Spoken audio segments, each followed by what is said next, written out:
शव यात्रा किस किसने देखी जाते हुए? अपनी नहीं, परायों की। हाथ उठा के मतलब देखिए, हाथ नीचे करो। अच्छा, तुमने गौर किया जब शव यात्रा जाती है तो कुछ चीजें डाली जाती हैं। बूढ़ा आदमी मरे, बतासा, मखाने, क्वाइन, सिक्का, रुपया।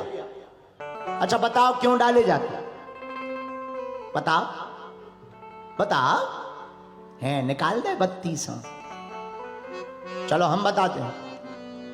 इसलिए डाले जाते मखाने। मखाने इसलिए डाले जाते हैं कि हे मरने वाले जीवात्मा, तुम तो मर गए, लेकिन हमारे परिवार को ऐसा आशीर्वाद दो कि मखाने की भांति फूला रहे। बतासा, बतासा क्यों फेंके जाते? बतासा इसलिए फेंके जाते, मरने वाले भाई साहब आप तो मर गए, हमें ऐसा आशीर्वाद दो हमारे परिवार में बतासा जैसी मिठास बनी रहे। लेकिन सिक्का क्यों फेंके जाते? रुपया, 1 का सिक्का, 5 का, 10 का, क्यों फेंके जाते? सिक्का इसलिए फेंके जाते कि इसी 1 रुपया के लिए तू ओवर टाइम करता रहा 2-2 बजे रात तक, 10-10 बजे रात तक। अब तेरे बाप में दम हो तो उठा। अब तेरे बाप में दम हो तो उठा।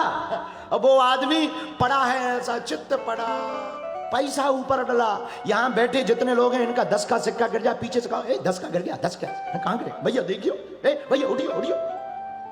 4 जनों को दिमाग खराब कर देंगे। ऐसे लोगों की जेब भी बहुत बुरी कटती है। बोलो जय सिया राम।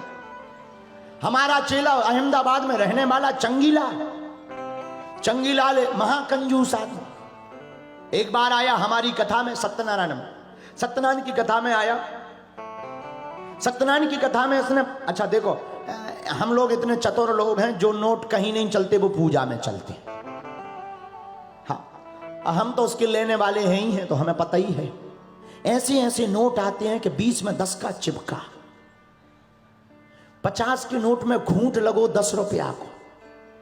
हाँ, एक जने तो हद कर गए, एक गड्डी दे गए, ऊपर 500 का। बहुत पुरानी बात है, जब पुराने वाले नोट 500 के, ऊपर 500 का, नीचे 500 का, बीच में पूरी गड्डी में भरे मनोरंजन बैंक, रुपया 500।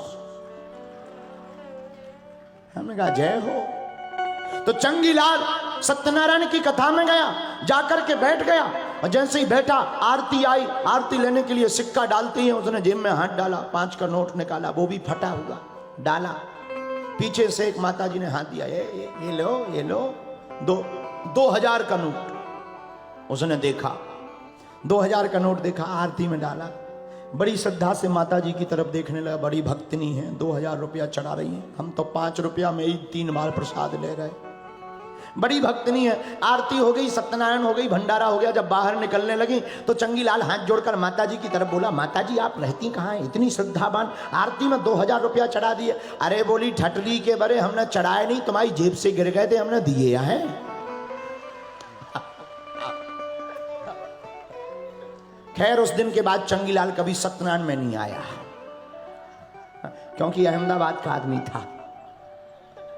लौट के नहीं आया, रात भर भोजन नहीं भाई। पत्नी बोली क्या होगा? अरे बोली सत्यनारायण बहुत ऊंची पड़ गई। बोलो सीताराम, जोर से बोलो। तो मेरे पागलो, हम तुम्हें बताना ये चाहते, दुनिया में हम माया के पीछे भागते। माया के पीछे भागोगे तो विपत्ति आएगी, माधव के पीछे भागोगे तो शांति आएगी। और गोपियां, आहा हा, भगवान नंद नंदन यशोदानंदन भगवान श्री कृष्ण को पाना चाहती हैं। क्या किया जाए?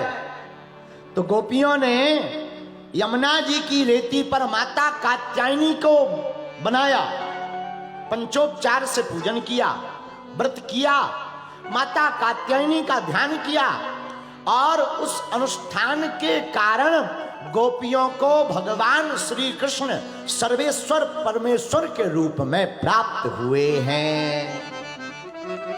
इस बात से यह सिद्ध होता है कि जो भी बालक बालिका नवरात्रि की षष्ठमी को माता कात्यायनी का ध्यान करते हैं, पूजन करते हैं, पाठ करते हैं, उन्हें मनोवांछित इच्छा प्राप्त होती है, एवं बालिकाओं को मनोवांछित पति प्राप्त होते हैं।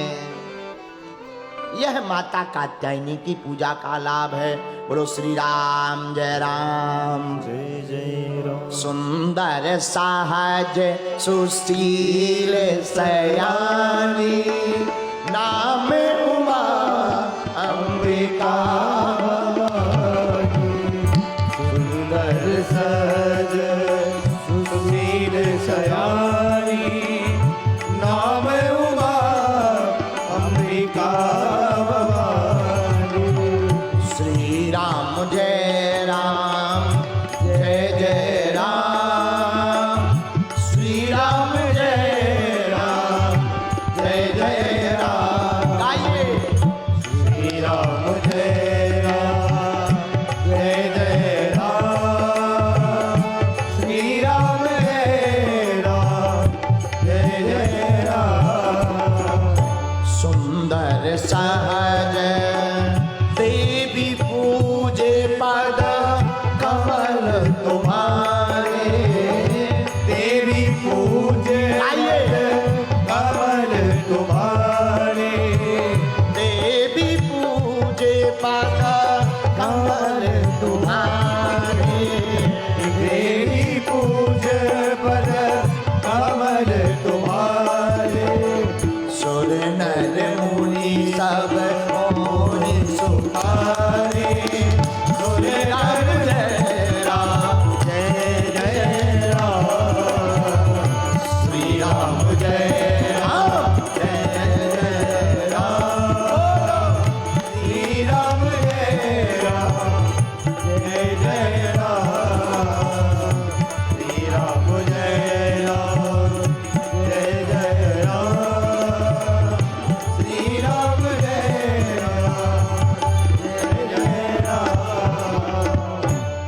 आहा प्रिय पागलो, जिसको भी माँ अच्छी लगती है माँ को वह पूत भी बहुत अच्छा लगता है।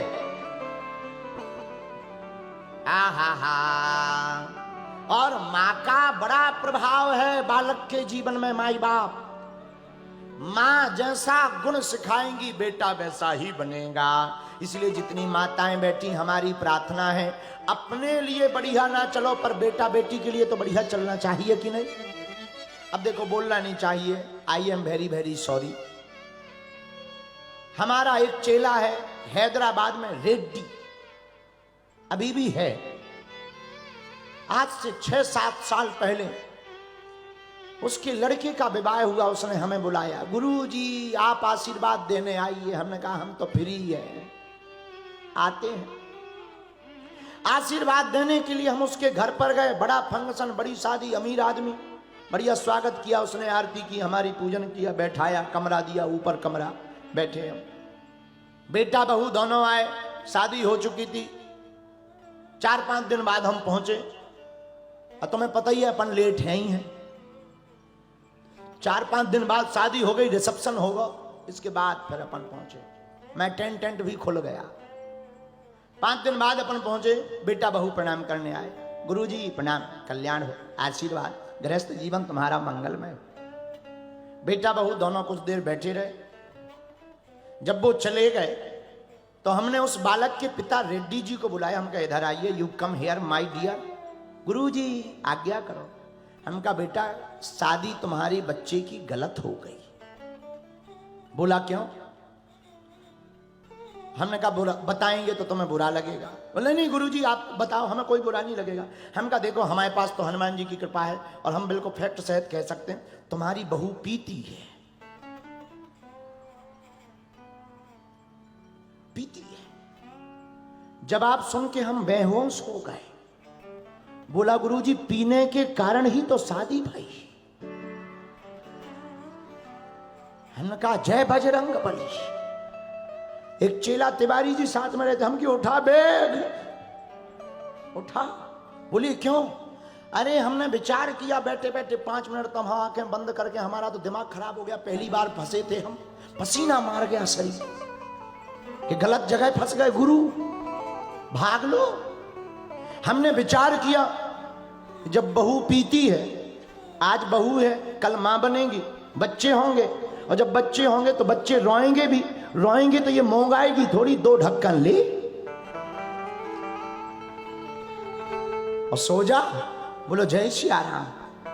क्षमा करना माई बाप, माताएं बालक और बालिका की प्रथम गुरु होती हैं। इसलिए मेरे पागलों, माताओं से हमारी हाथ जोड़कर प्रार्थना है, अपनी बेटा और बेटी को ऐसे संस्कार देना कि वो कहीं पर भी चले जाएं पर तुम्हारे नाम को ना लजावे। ऐसा बेटा और बेटी को संस्कार देना।